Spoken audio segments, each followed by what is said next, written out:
Thank you very much, and good morning. I think we're still about a few seconds into morning. If you've listened to an economist these days, you're likely to get depressed, aren't you? I mean, you think about the high unemployment and the enormous deficits that we're dealing with as a country, and the deep cuts that our human services and nonprofits are already starting to experience. And what's more, what we hear is that this isn't going to change. The cuts will continue after an economic recovery takes place. Why? Because our population is aging. And as people age and retire and collect pensions, they use more health care. And we, as a society, are using more expensive health care. The implications are pretty dramatic.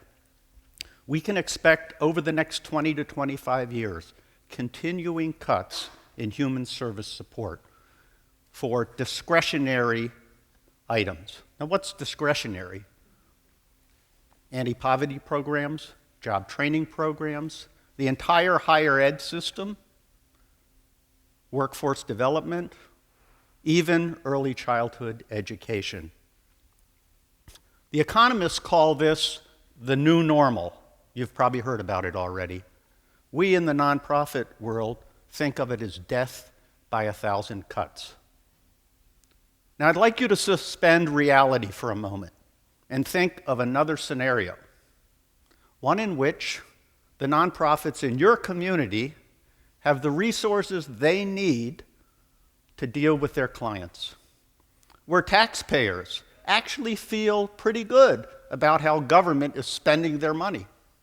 And we're investors, people like you and me, and institutions like banks and insurance companies and pension funds are eager to invest in human services, much like it was a for-profit business. Now, is this a fantasy world? Is it voodoo economics? I hope to take the next few minutes to convince you that it need not be. But first, let me just explain. I'm not related to Bernie Madoff. I don't know Tom Petters. And I'm not a disciple of Dr. Ponzi. Actually, I'm a business guy. I've been on a lot of nonprofit boards and a lot of for-profit boards in my life, and I founded 2 nonprofit organizations.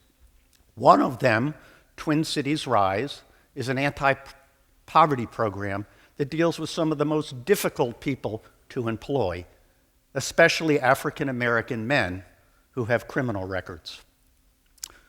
For the last 13 years, Twin Cities Rise has had a unique pay-for-performance contract with the state of Minnesota, under which, when a graduate of Twin Cities Rise receives a new job where his income has gone up by at least $10,000 and the job pays at least $20,000, the state pays Twin Cities Rise a payment based on the economic value that Twin Cities Rise created by increasing tax payments that the individual pays and decreasing public subsidies that the government needs to pay.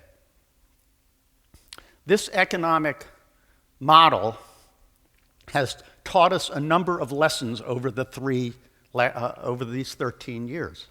The first one is that you can measure social benefit in high-performing nonprofit organizations.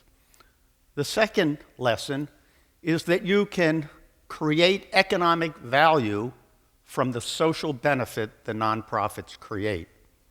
And the third one is that you can reward nonprofits for the value that they do create based on that value.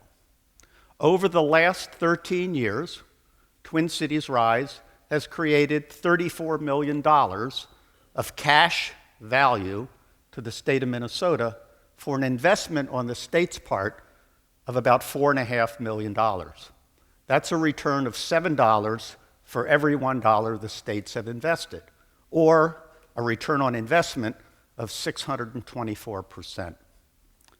I think it's time that we expand this pay-for-performance model based on economic value to a wide array of human services in our state and in our country.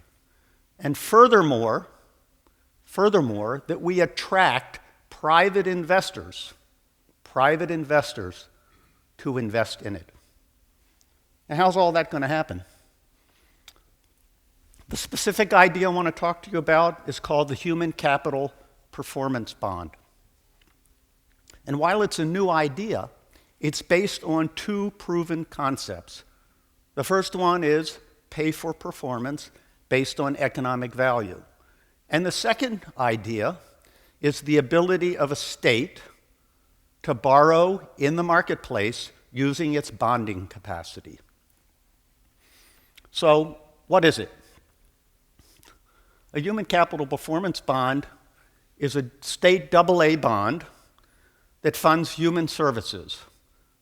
And it's sold just like any other bond in the marketplace through underwriters and brokers. Financial investors, banks, institutions, pension funds, and the like, even you and me for our private portfolios, are interested in it because it provides them with a market rate of return and is consistent and competitive with the risk and return ratio that they have in the marketplace as a whole. Social investors are interested in this because they not only get a market rate of return, but it aligns with their social mission.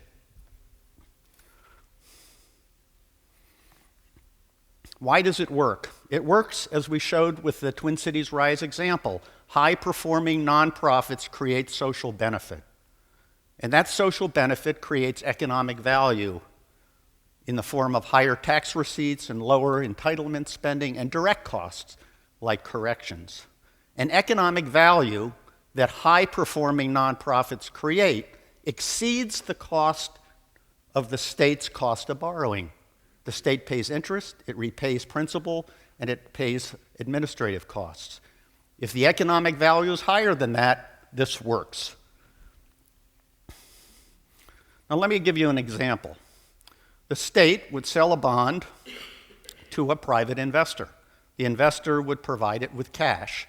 The state would then put that cash into a performance pool. I got a little carried away with my artwork, excuse me. At the same time, a working capital pool would be formed by bank CDCs and foundation PRIs, and it would provide a loan to a qualified nonprofit, just so they can get started, since they're not going to be paid by the state until they develop an outcome. The nonprofit qualified because they were able to substantiate their outcomes, which turn into economic value above the state's cost. Once the nonprofit performs, they get a performance payment. They can pay back the loan to the working capital to be reused, and they provide reporting to the state on their progress. At the same time, the state begins to receive the cash benefits from higher tax payments and lower subsidies.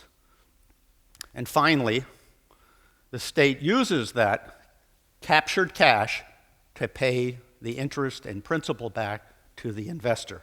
Now, what's important about this is that we have to be able to track each individual through their social security numbers with their approval, and we have to be able to book the savings in the state accounts where the savings take place. The costs of this model are entirely borne by the incremental value created by the nonprofits. There is no cost to the taxpayer. All the investment comes from private investors, and all of the cost savings pay for all the expense from the economic value created. Now, we believe that this can work in a majority of areas where the state spends money for human services. There are exceptions. It's not going to work in the arts community, where the connection between economic value and social benefit doesn't really exist, and one should invest for intrinsic purposes. On the other hand, it's not going to work in some cases where it's an unclear line between social benefit and economic value as well. If you want to learn more about the Human Capital Performance Bond, go to this website, investinoutcomes.org. It's the organization that created this model. Or you can read the book that was mentioned earlier. I know the author. He's a really good guy. And he discusses this model in depth. Now, what are the benefits of this model? Well, clearly it provides incremental investment to our best performing nonprofits. Secondly, it's a new market rate investment for social benefit, which could bring in tens of millions of dollars, if not more, for needed social and human services. And finally, it's really a new model that provides government with a tool to distinguish between the best performers so it can become more efficient and effective. This is a new idea that for financing human services and nonprofits in our community. We are at a point in our history where we need to find new ideas to create more efficiency and effectiveness in government and in our nonprofit institutions. The safety, security, and fairness of our democracy is at stake, and I believe that the Human Capital Performance Bond has a good chance of making it work. Thank you very much.